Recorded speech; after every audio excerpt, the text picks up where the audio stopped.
Hello friends, मैं सुरुचि BPSC Gurukul 1 में आपका स्वागत करती हूं। फ्रेंड्स, आज हम देखेंगे परफेक्शन आईएएस का 90 डेज प्लानर और आज डे नंबर है 37। ठीक है, इससे पहले 34 to 36 हमारे प्लेलिस्ट में मिल जाएगा, तो आप ध्यान रखिएगा क्योंकि जो साइंस सेक्शन है ना 34 से 51 तक है और 51 से आगे जो पॉलिटी का था, जो ऑलरेडी मैं पॉलिटी का करवा रखी हूँ फ्रेंड्स, तो जाकर के आप प्लेलिस्ट में देख लीजिएगा। तो आज का टॉपिक में रहेगा चुंबक और तापमान के बारे में। ठीक है, चैनल पे बने हैं, चैनल पे अगर नए हैं तो चैनल को सब्सक्राइब कर लीजिएगा, बेल आइकन दबा दीजिएगा ताकि जो भी मैं वीडियो डालूँ सबसे पहले आपको नोटिफिकेशन मिल जाए। तो परफेक्शन आईएएस का टेस्ट सीरीज भी चल रहा है फ्रेंड्स, जिसमें टेस्ट नंबर 14 भी हमारा अपलोड हो चुका है अभी फिलहाल ही। और परफेक्शन आईएएस का करेंट अफेयर भी मैंने किया है फ्रेंड्स, और इडुटेरिया का करेंट अफेयर, इडुटेरिया का है जुनून टेस्ट सीरीज, आधार टेस्ट सीरीज हमारा कंप्लीट हो रखा है। और बिहार स्पेशल में खान ग्लोबल स्टडी का करेंट अफेयर जो और एक बीपीएससी मेकर का है, तो भी हमने कंप्लीट कर रखा है फ्रेंड्स, प्लेलिस्ट में आपको मिल जाएगा। तो चलिए स्टार्ट करते हैं। पहला है चुंबक और तापमान का पहला क्वेश्चन कि टेप रिकॉर्डर को किसके पास नहीं रखना चाहिए, तो इसका आंसर हो जाएगा बी, चुंबक के पास नहीं रखना चाहिए। तो टेप रिकॉर्डर को चुंबक के पास नहीं रखना चाहिए। कैसेट टेप में 2 स्पूल के चारों ओर एक चुंबकीय पट्टी होती है। छोटे चुंबक कण टेप में बेहतरीन ढंग से बिखरे होते हैं। टेप रिकॉर्डर को चुंबक के पास नहीं रखना चाहिए क्योंकि चुंबक अक्षर को अपनी जगह से धकेल सकता है और खींच सकता है। चुंबकीय कणों को फिर से व्यवस्थित करने में ध्वनि मिट जाती है। ठीक है, नेक्स्ट है पदार्थ में चुंबक तत्व का कारण होता है। इसका आंसर है इलेक्ट्रॉनों की वृत्ताकार स्थिति गति को। पदार्थ में चुंबकत्व का कारण इलेक्ट्रॉन की वृत्ताकार गति है।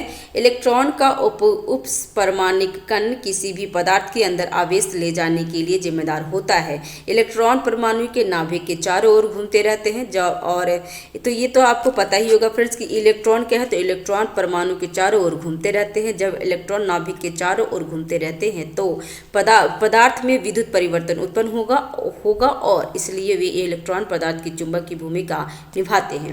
नेक्स्ट है टेस्ला इकाई है। टेस्ला किसका इकाई है, तो इसका आंसर है चुंबकीय प्रेरण को। ठीक है, टेस्ला चुंबकीय प्रेरण की एक इकाई है। चुंबकीय क्षेत्र चुंबकीय पदार्थ या गतिशील विद्युत परिवर्तन के आसपास का क्षेत्र है जिसके भीतर चुंबक तत्व का बल कार्य करता है। नेक्स्ट है धारा ले जाने वाले कंडक्टर किससे संबंधित है, तो इसका आंसर है ए। ठीक है, इसका चुंबकीय क्षेत्र है और इसका आंसर यहाँ डिस्क्रिप्शन देख लेते हैं। तो धारा ले जाने वाले कंडक्टर चुंबकीय क्षेत्र से संबंधित है। जिस तरह स्थिर आवेश विद्युत क्षेत्र उत्पन्न करता है, उसी तरह धाराएं और या गतिशील आवेश चुंबकीय क्षेत्र उत्पन्न करते हैं, जिसे बी द्वारा दर्शाया जाता है। हंस क्रिश्चियन ओस्टेंड के अवलोकन ने गतिशील परिवर्तन और चुंबकीय क्षेत्र के बीच घनिष्ठता संबंध को प्रदर्शित करने वाली खोज की है। अर्नेस्ट ओस्टेंड ने देखा है कि एक पेरोइड चुंबक को धारा प्रवाह करने वाले तार के पास रखने पे विक्षेपित हो जाते हैं। नेक्स्ट चुंबक धारा लगाया गया बल किसका उदाहरण होता है, तो इसका आंसर है ए, गैर संपर्क बल का। चुंबक धारा लगाया गया बल गैर संपर्क बल का उदाहरण है। गैर संपर्क बल किसी वस्तु के किसी अन्य वस्तु द्वारा लगाया गया बल है जो उसके सीधे संपर्क में नहीं है।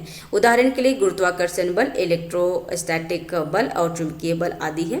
संपर्क बल एक ऐसा बल होता है जो एक दूसरे के संपर्क में आने पर वस्तुओं को द्वारा लगाया जाता है। उदाहरण के लिए घर्षण बल, तनाव और सामान्य बल। ठीक है फ्रेंड्स, इसमें क्या है ना कि एक ही क्वेश्चन में आपको क्वेश्चन और डिस्क्रिप्शन दोनों है।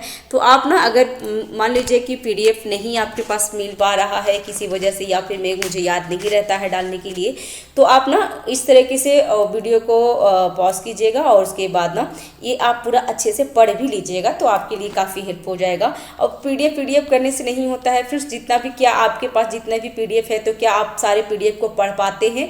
क्योंकि हमारे आज के ज़माने में फ्रेंड्स मोबाइल में ना आप भरमार PDF है, जितना आप चाहिएगा, जिस चीज़ का चाहिएगा सारे कुछ का PDF है। लेकिन अगर लिमिट सोर्स रखेंगे ना तभी आप सक्सेस होंगे, क्योंकि मार्केट में बहुत सारी बुक है और उतनी बुक अगर सब एक एक बार पढ़ते हैं तो कोई फ़ायदा नहीं होगा। एक बुक को 4 बार पढ़ते हैं वो फ़ायदा आपको करेगा। तो PDF के पीछे मत भागिए, मैं आपको बार बार ये बताती हूँ फ्रेंड्स कि PDF के पीछे मत भागिए। आप जो भी सोर्स रखिए लिमिट रखिए, ठीक है। अगर यहाँ पे PDF मैं नहीं डाल पा रही हूँ तो आप एक कर सकते हैं ना, इसको वीडियो को पॉज कीजिए, रोक दीजिए और वीडियो को अच्छे से क्वेश्चन भी पढ़ लीजिए। अगर क्वेश्चन भी समझ नहीं आ रहा है 1-2 बार, कि इस तरीके से करेंगे तभी आप सक्सेस होंगे फ्रेंड्स। PDF के पीछे भाग भाग के मतलब किसी को गलत कमेंट कर करके आप कुछ हासिल नहीं कर पाएंगे, है ना। तो ध्यान रखिएगा, PDF आप जाइए, टेलीग्राम में इतना ज़्यादा PDF आपको मिल जाएगा ना कि आप पढ़ नहीं पाइएगा। आपके मोबाइल में ही आपके पास बहुत सारा PDF होगा, ठीक है। तो क्या PDF आप पढ़ पाते हैं? बुक तो हमसे पढ़ा नहीं जाता, PDF क्या ही पढ़ा जाएगा, है ना। तो इसको अदरवाइज मत लीजिएगा, जस्ट मैं सजेशन दे रही हूँ। नेक्स्ट है, जब एक बार चुंबक को दो बराबर हिस्सों में काटा जाता है तो प्रत्येक टुकड़े की ध्रुव शक्ति होती है। तो इसका क्या होती है? इसका आंसर हो जाएगा वही रहता है। जब एक बार चुंबक को 2 बराबर भागों में काटा जाता है तो प्रत्येक टुकड़े की ध्रुव शक्ति समान होती है, क्योंकि चुंबक है ना, चुंबक को तोड़ भी देंगे, इतना भी रहेगा ना, ये भी पॉइंट रहेगा तो भी वो खींचता है, तो दोनों बराबर ही होता है। बार चुंबक की ध्रुव शक्ति क्रॉस सेक्शनल क्षेत्र के सीधा अनुपातिक होता है। यदि चुंबक को चुंबकीय अक्ष के लंबवत काटा जाता है तो क्षेत्रफल समान रहता है, ध्रुव शक्ति समान होगी। नेक्स्ट है, उपकरण को बाहरी चुंबकीय प्रभाव से जिसके साथ घेर कर परिरक्षित किया जा सकता है, उसका आंसर हो जाएगा ए, लोहे की ढाल। उपकरणों को बाहरी चुंबकीय प्रभाव से किसके साथ घेर कर परिरक्षित किया जा सकता है। और एम्पियर के नियम का उपयोग करके हम एक धातु की ढाल लोहे के अंदर चुंबकीय क्षेत्र की गणना कर सकते हैं जो 0 हो जाते हैं। इसलिए उपकरण को लोहे की ढाल से घेरकर बाहरी चुंबकीय क्षेत्र के प्रभाव से बचाया जाता है। नेक्स्ट है, गतिमान विद्युत आवेश उत्पन्न करता है, तो इसका आंसर हो जाएगा ए, चुंबकीय क्षेत्र। गतिमान विद्युत आवेश चुंबकीय क्षेत्र को उत्पन्न करता है। जैसे स्थिर आवेश विद्युत क्षेत्र उत्पन्न करता है, वैसे ही धाराएं या गतिमान आवेश चुंबकीय क्षेत्र को उत्पन्न करते हैं। नेक्स्ट है, हंस क्रिश्चियन अरेस्ट के अवलोकन ने गतिमान आवेश और चुंबकीय क्षेत्र के बीच घनिष्ठ संबंध को प्रदर्शित करते हुए एक खोज की है। अर्नेस्ट ने देखा है कि एक धुरी पर स्थित चुंबक को धारा प्रवाहित तार के पास रखने पर वह विक्षेपित हो जाते हैं। नेक्स्ट प्राकृतिक चुंबक है, कौन सा है इसका? तो Fe3O4 है। तो ध्यान रखेंगे, वह चुंबक क्या है? तो यह वह पदार्थ है जो चुंबक क्षेत्र उत्पन्न करता है जो अन्य पदार्थ को खींचने या आकर्षित करने वाले बल को लिए उत्तरदायी होते हैं। Fe3O4 जो मैग्नेटाइट बोला जाता है को प्राकृतिक चुंबक के रूप में जाना जाता है। नेक्स्ट, निम्नलिखित में से कौन सा कथन गलत है? इसमें गलत कथन पूछ रहा है फ्रेंड्स, तो इसका आंसर देख लेते हैं। इसका आंसर है ए, ये गलत कथन है जिसमें अस्थायी चुंबकत्व के बाहरी स्रोत की मदद से चुंबक क्षेत्र उत्पन्न होता है, तो ये गलत है। बाकी चुंबक फेरोमैग्नेटिक पदार्थ को आकर्षित करता है। समान चुंबकीय ध्रुव एक दूसरे को प्रदर्शित करते हैं और असमान चुंबक ध्रुव एक दूसरे को आकर्षित करते हैं, ठीक है। और एक स्वतंत्र रूप से निलंबित चुंबक हमेशा उत्तर दक्षिण दिशा को इंगित करता है, तो ध्यान रखिएगा, पहला गलत था। अस्थायी चुंबक चुंबक तत्व के किसी भी बाहरी स्रोत के बिना चुंबकीय क्षेत्र उत्पन्न करते हैं, तो ये ध्यान रखिएगा। और अस्थायी चुंबक चुंबकीय क्षेत्र उत्सर्जित करने वाली किसी वस्तु से जुड़े रहने या उसके निकट रहने पर चुंबक की तरह व्यवहार करते हैं, लेकिन चुंबकीय क्षेत्र का स्रोत हटा दिए जाने पर यह विशेषता खो देती है। नेक्स्ट, चुंबक के ध्रुव होते हैं, ये क्या है? तो इसमें अविभाज्य होते हैं। तो चुंबक के ध्रुव अविभाज्य होते हैं, इसलिए जब चुंबक को दो हिस्सों में काटा जाता है तो भी परिणामी टुकड़ा 2 अलग अलग चुंबक बन जाते हैं, जिसका प्रत्येक छोर पर एक अलग अलग ध्रुव होता है। तो ध्यान रखिएगा, चुंबक के ध्रुव क्या होता है? अविभाज्य होते हैं। नेक्स्ट है, चुंबक को लोहे के टुकड़े के पास लाया जाता है तो क्या होता है? तो इसका आंसर हो जाए डी, लोहे के टुकड़े को निकटवर्ती छोर विपरीत ध्रुव प्राप्त करता है और दूर वाला छोर समान ध्रुवता प्राप्त करता है, ठीक है। नेक्स्ट है, यहाँ पे और देख लेंगे कि क्षण चुंबक के लिए निम्नलिखित में से कौन सा कथन सही है। तो इसका आंसर है सी, क्षण चुंबक की वास्तविक लंबाई ग्रेटर देन क्षण चुंबक की चुंबकीय लंबाई होता है। तो इसका आंसर है सी, वास्तविक लंबाई या क्षण चुंबक के दो चरम सिरों के बीच दूरी होती है और चुंबकीय लंबाई या क्षण चुंबक के उत्तरी ध्रुव और दक्षिणी ध्रुव के बीच की दूरी होती है और चुंबक की लंबाई हमेशा क्षण चुंबक की वास्तविक लंबाई से कम होता है। तो ये ध्यान रखिएगा कि क्षण चुंबक की लंबाई क्या होती है, तो चुंबकीय लंबाई क्षण चुंबक की वास्तविक लंबाई से कम होती है। ठीक है, चुंबक की लंबाई, ये ध्यान रखेंगे, एग्जाम में एक बार पूछ लिया था।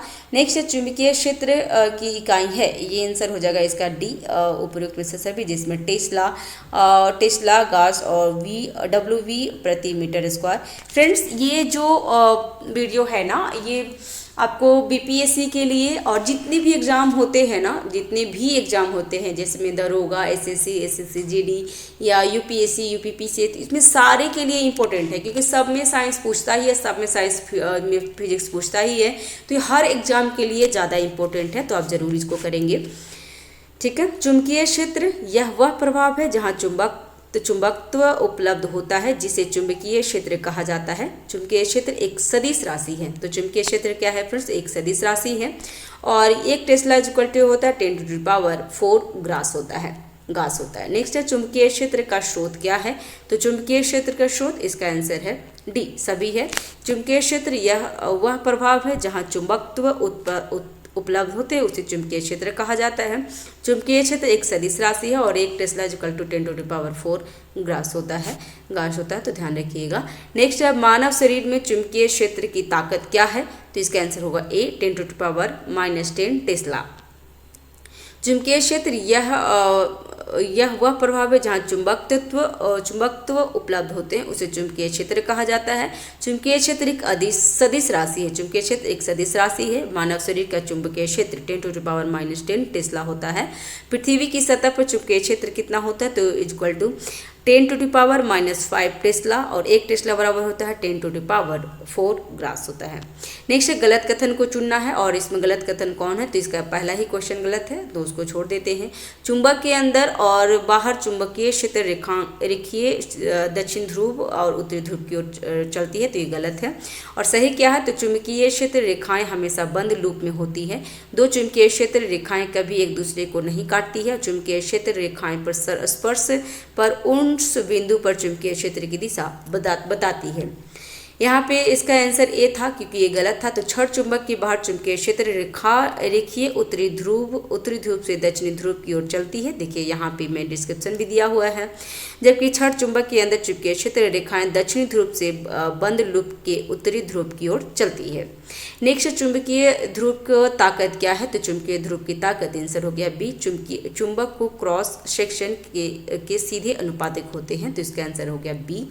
ध्रुव की ताकत, यह चुंबकीय ध्रुव की ताकत का गतीय निरूपण है और ध्रुव की ताकत की इकाई एम्पियर मीटर है। ये ध्रुव की ताकत अदिश राशि है, ध्यान रखेंगे। फिर ध्रुव की ताकत क्या है, तो ये अदिश राशि है। यदि किसी क्षण चुंबक को चुंबकीय अक्ष के सामने समानांतर दो बराबर हिस्सों में काटा जाए तो क्या होता है, तो इसका आंसर है ध्रुव शक्ति आधी हो जाती है।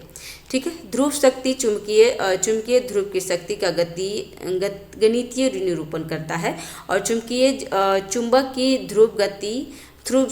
की ध्रुव शक्ति चुंबक के अनुप्रस्थ काट के सीधे समानुपाती होता है। जब किसी क्षण चुंबक को चुंबकीय अक्ष के समानांतर दो बराबर हिस्सों में काटा जाता है तो अनुप्रस्थ काट एक क्षेत्रफल आधा हो जाता है और परिणाम स्वरूप ध्रुव शक्ति मूल शक्ति की आधी हो जाती है। नेक्स्ट है, यदि किसी क्षण चुंबक को चुंबकीय अक्ष के लंबवत काटा जाता है तो क्या होता है, तो लंबवत अगर काटने पे इसका आंसर हो जाएगा ए, जिसमें ध्रुव की शक्ति समान होती है। अगर लंबवत काटा जाए तो ध्रुव की शक्ति समान होती है और यदि समानांतर, यहाँ पे क्वेश्चन था कि यदि बराबर समानांतर में काटा जाता है तो इसका ध्रुव की शक्ति आधी हो जाती है और लंबवत में काटा जाता है तो ध्रुव की शक्ति समान रहती है, तो ये भी ध्यान रखिएगा। चुंबक की ध्रुव शक्ति चुंबक के अनुप्रस्थ काट के क्षेत्रफल के सीधे समानुपाती होता है, तो ये ध्यान रखेंगे फ्रेंड्स। ठीक है। और जब किसी छड़ को चुंबक को चुंबकीय अक्ष के लंबवत काटा जाता है तो अनुप्रस्थ काट का क्षेत्रफल समान रहता है और परिणाम स्वरूप ध्रुव शक्ति समान रहती है। नेक्स्ट है तापमान के बारे में पढ़ लेते हैं। तो तापमान में क्या है, तो थर्म। फ्रेंड्स अगर चैनल पर नए हैं तो चैनल को सब्सक्राइब कर लीजिएगा, लाइक करिए, शेयर कीजिए फ्रेंड्स। तो तापमान में क्या है, तो तापमान में थर्म की इकाई है। क्या है थर्म की इकाई, तो ऊष्मा है। ऊष्मा, थर्म ऊष्मा की इकाई है। ऊष्मा ऊर्जा का एक रूप है जो उच्च तापमान वाले वस्तु से निम्न तापमान वाले वस्तु की ओर प्रवाहित होती है। एक थर्म इक्वल टू कितना होता है फ्रेंड्स, तो 105 BTU होता है और एक BTU बराबर होता है 1055.06 जूल होता है। और एक BTU ब्रिटिश थर्मल यूनिट ऊर्जा की वह मात्रा है जो 1 पाउंड पानी के तापमान को 1 डिग्री फ़ारेनहाइट तक बढ़ाने के लिए आवश्यक है। नेक्स्ट है वर्क को भूसा में पैक किया जाता है क्योंकि वो भूसा ऊष्मा का खराब संवाहक होता है। तो वर्क को भूसा में पैक किया जाता है क्योंकि चूरा ऊष्मा का खराब संवाहक होता है। तो भूसा, यहाँ भूसा या चूरा वो है। और संवाहक वे पदार्थ होते हैं जो ऊष्मा के संचारण की अनुमति देते हैं। तांबा सबसे प्रभावी ऊष्मा संवाहक है, ये भी ध्यान रखिएगा। वे पदार्थ जो ऊष्मा को अपने से होकर गुजरने नहीं देता उसे इंसुलेटर कहते हैं। ये भी ध्यान रखिएगा कि वे पदार्थ जो ऊष्मा को अपने से होकर नहीं गुजरने देता उसे इंसुलेटर कहते हैं। नेक्स्ट है गर्म पानी की थैली में पानी का उपयोग किया जाता है क्योंकि इसकी विशिष्ट ऊष्मा अधिक हो जाती है, इसीलिए इसका आंसर हो जाएगा सी। गर्म पानी की थैली में पानी का उपयोग किया जाता है क्योंकि इसकी विशिष्ट ऊष्मा धारिता अधिक होती है। 1 किलोग्राम पदार्थ के तापमान को 1 केल्विन तक बढ़ाने के लिए आवश्यक ऊष्मा की मात्रा को विशिष्ट ऊष्मा धारिता कहते हैं। विशिष्ट ऊष्मा धारिता का SI मात्रक जूल केजी के होता है, केल्विन होता है, तो ध्यान रखेंगे। नेक्स्ट है कोई पिंड अधिकतम ऊष्मा अवशोषित करता है जब वह काला और खुरदरा होता है। तो कोई पिंड अधिकतम ऊष्मा अवशोषित करता है जब वह काला और खुरदरा होता है। एक काली वस्तु प्रकाश की सभी तरंगदैर्घ्य को अवशोषित कर देती है और उसे ऊष्मा में परिवर्तन कर देती है, इसलिए वस्तु गर्म हो जाती है। एक सफ़ेद वस्तु प्रकाश की सभी तरंगदैर्घ्य को परावर्तित कर देता है। ठीक है, ये ध्यान रखिए कि एक सफ़ेद वस्तु क्या है, तो प्रकाश की सभी तरंगदैर्घ्य को परिवर्तित कर देता है, इसलिए प्रकाश ऊष्मा में परिवर्तित नहीं होती है और वस्तु का तापमान उल्लेखनीय रूप से ही नहीं बढ़ता है। तो जैसे कि गर्मी के दिन में हम लोग क्या करते हैं कि हम लोग व्हाइट कपड़े पहनते हैं क्योंकि गर्मी में जो प्रकाश हमारे ऊपर आते हैं वो प्रकाश तरंगदैर्घ्य में परिवर्तित कर देता है। तो इसीलिए हम लोग क्या करते हैं कि और ऊष्मा में नहीं परिवर्तित होता है, तो इसीलिए गर्मी के टाइम में हम लोग व्हाइट कपड़े पहनते हैं और ठंडी के दिन में हम लोग ब्लैक कपड़े पहनते हैं क्योंकि ब्लैक है जो ऊष्मा को अवशोषित कर देता है और हमें ऊष्मा प्रदान करता है। गर्मी में गर्म महसूस होता है, इसीलिए हम लोग पहनते हैं फ्रेंड्स, ध्यान रखिएगा। नेक्स्ट, सर्दियों के मौसम में हैंडपंप से निकलने वाले पानी गर्म होता है। क्योंकि इसका आंसर है पृथ्वी के अंदर का तापमान वायुमंडलीय तापमान से अधिक होता है। ठीक है, सर्दियों के मौसम में हैंडपंप से निकलने वाला पानी गर्म होता है क्योंकि पृथ्वी के अंदर का तापमान वायुमंडलीय तापमान से अधिक होता है। गर्मी और ठंडी के परिमाण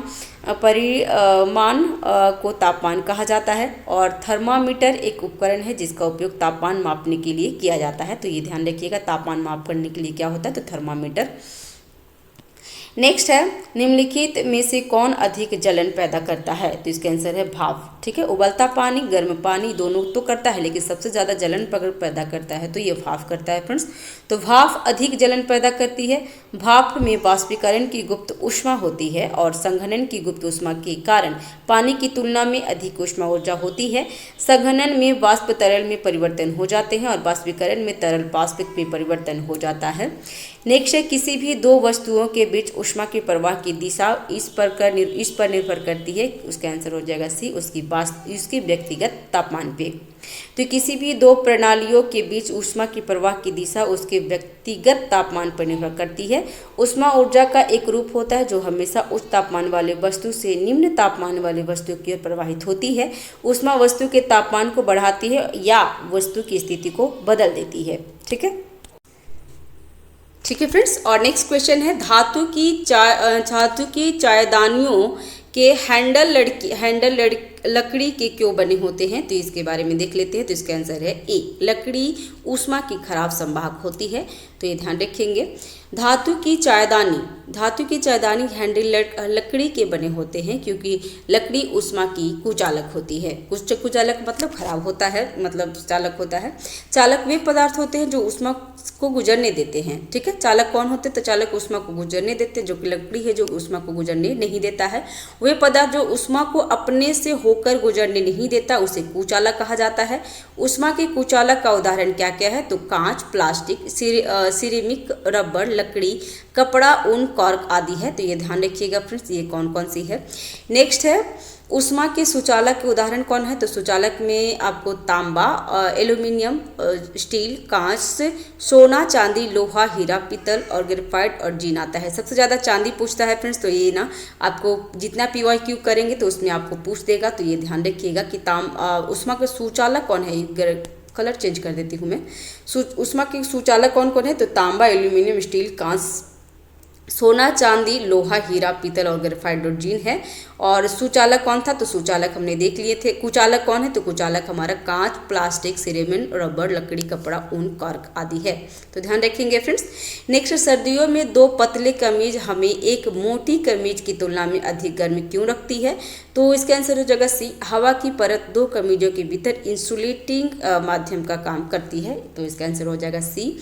सर्दियों में दो पतली कमीजें हमें एक मोटी कमीज की तुलना में ज़्यादा गर्म रखती है क्योंकि वो दो कमीजों के बीच हवा की परत एक इंसुलेटर माध्यम के रूप में कार्य करती है। हवा एक इंसुलेटर के रूप में कार्य करती है और यह सुनिश्चित करती है कि गर्म बाहर ना जाए, और फिर भी कमीजों के भीतर हवा ऊष्मा की खराब संवाहक है और इससे शरीर गर्म रहता है। नेक्स्ट है, निम्नलिखित में से कौन ऊष्मा का अच्छा संवाहक है लेकिन विद्युत का खराब संवाहक है, तो इसका आंसर है अब्रक। अब्रक ऊष्मा का अच्छा चालक है जबकि विद्युत का कुचालक है, ध्यान रखेंगे फ्रेंड्स, ठीक है।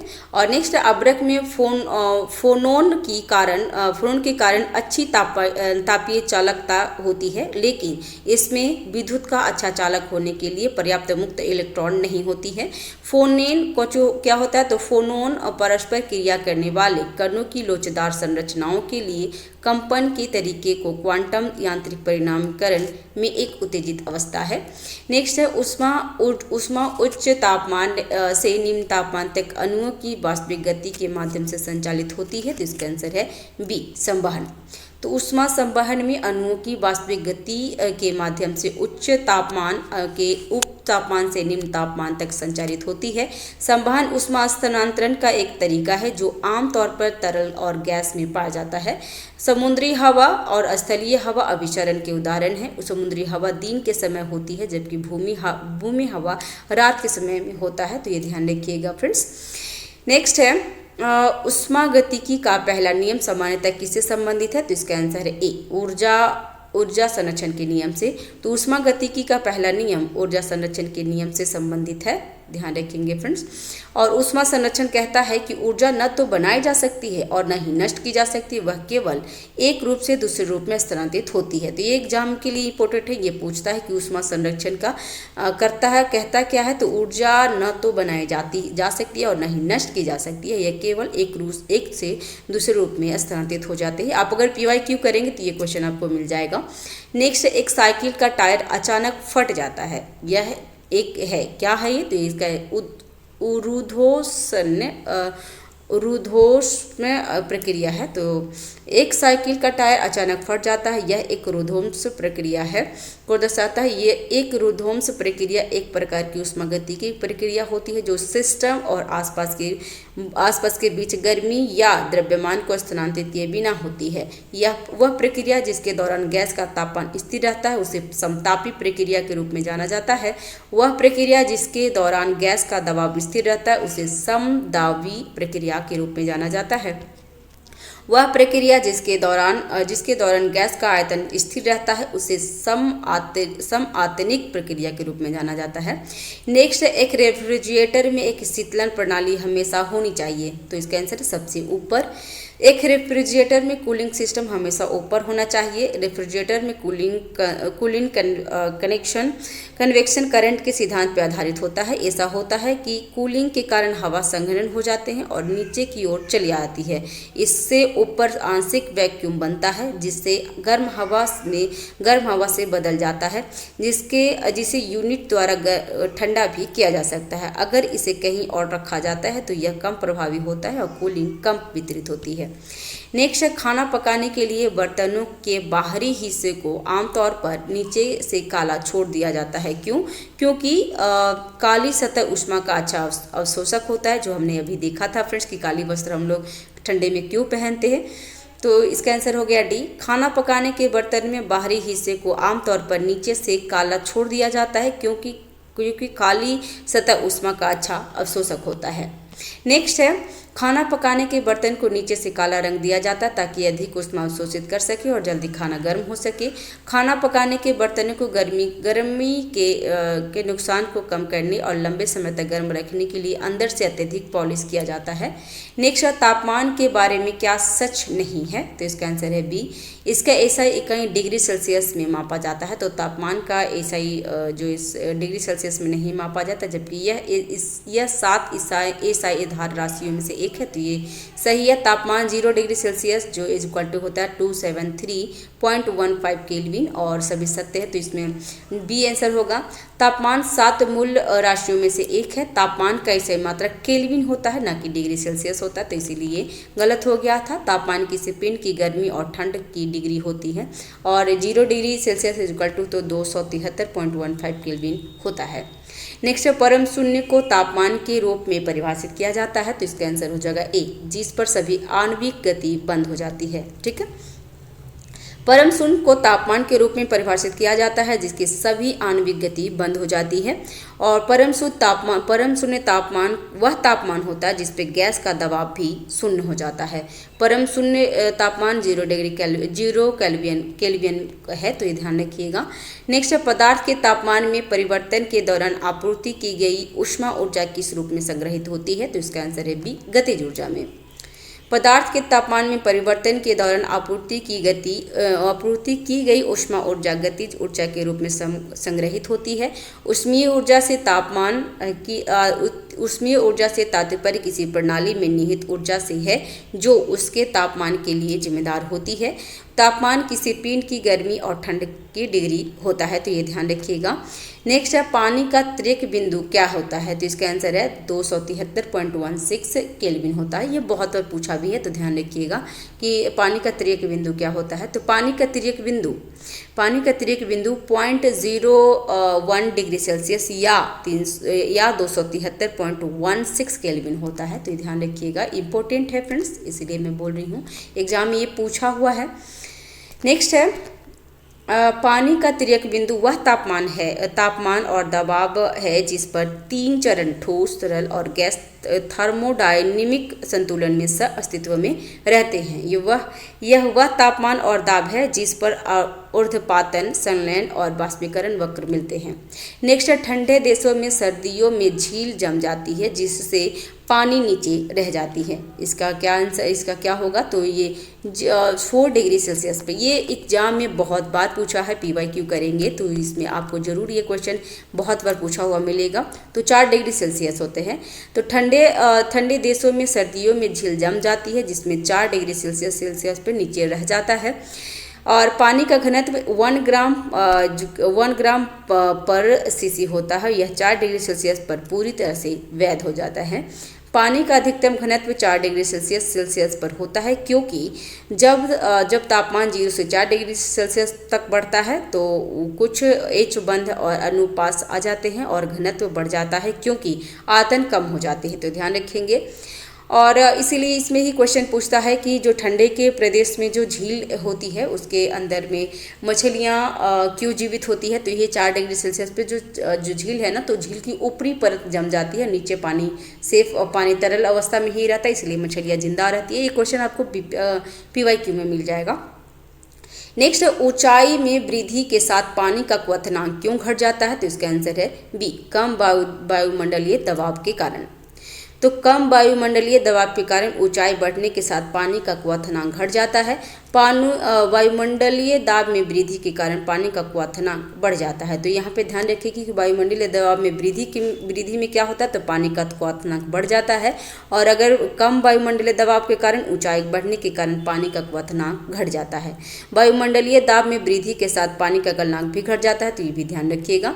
नेक्स्ट है ठंडे देशों में अत्यधिक ठंड की स्थिति में पानी के पाइप फट जाते हैं। क्यों? तो क्योंकि जमने पे पानी फैल जाता है। ये भी क्वेश्चन बहुत बार पूछा हुआ है। तो पानी क्या होता है, जमने पे फैल जाता है, इसलिए पाइप फट जाती है। ठंडे देशों में अत्यधिक ठंड की स्थिति में पानी की पाइप फट जाते हैं क्योंकि जमने पर पानी फैलता है। जमने पर विस्तार इस तथ्य से होता है कि पानी एक खुले षष्ठकोणीय रूप में क्रिस्टलीकृत हो जाते हैं। इस षष्ठकोणीय जाली में तरल अवस्था में की तुलना में अधिक स्थान होता है। 4 डिग्री सेल्सियस पर तापमान होता है। 4 डिग्री सेल्सियस वह तापमान होता है जिस पर तरल पानी का घनत्व सबसे अधिक होता है। ध्यान रखिएगा, सबसे अधिक होता है घनत्व तरल पानी का घनत्व किस पे, तो 4 डिग्री सेल्सियस पे। और यदि इसे गर्म करते हैं या ठंडा करते हैं तो यह फैलेगा। ठीक है, तो ये हमारा ना पूरा वीडियो कंप्लीट हो चुका है। ये हमारा डे नंबर 37 था और एक वीडियो और आएंगे फ्रेंड्स 38 नंबर, और उसके बाद हमारा फिजिक्स कवर हो जाएगा, फिजिक्स कंप्लीट हो जाएगा। ठीक है, 38 एक वीडियो आएगा और 39 में हमारा वही रिवीजन करने के लिए बता रहा है। तो इसके बाद हमारा एक वीडियो आ जाएगा और हमारा भौतिकी जो फिजिक्स है वो कंप्लीट हो जाएगा।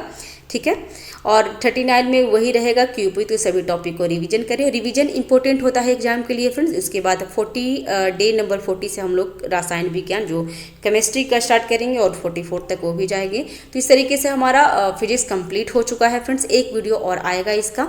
ठीक है, thanks for watching, have a nice day, keep watching, keep learning. अगर चैनल पर नए हैं तो सब्सक्राइब जरूर कीजिएगा, बेल आइकन दबा दीजिएगा फ्रेंड्स। Thank you.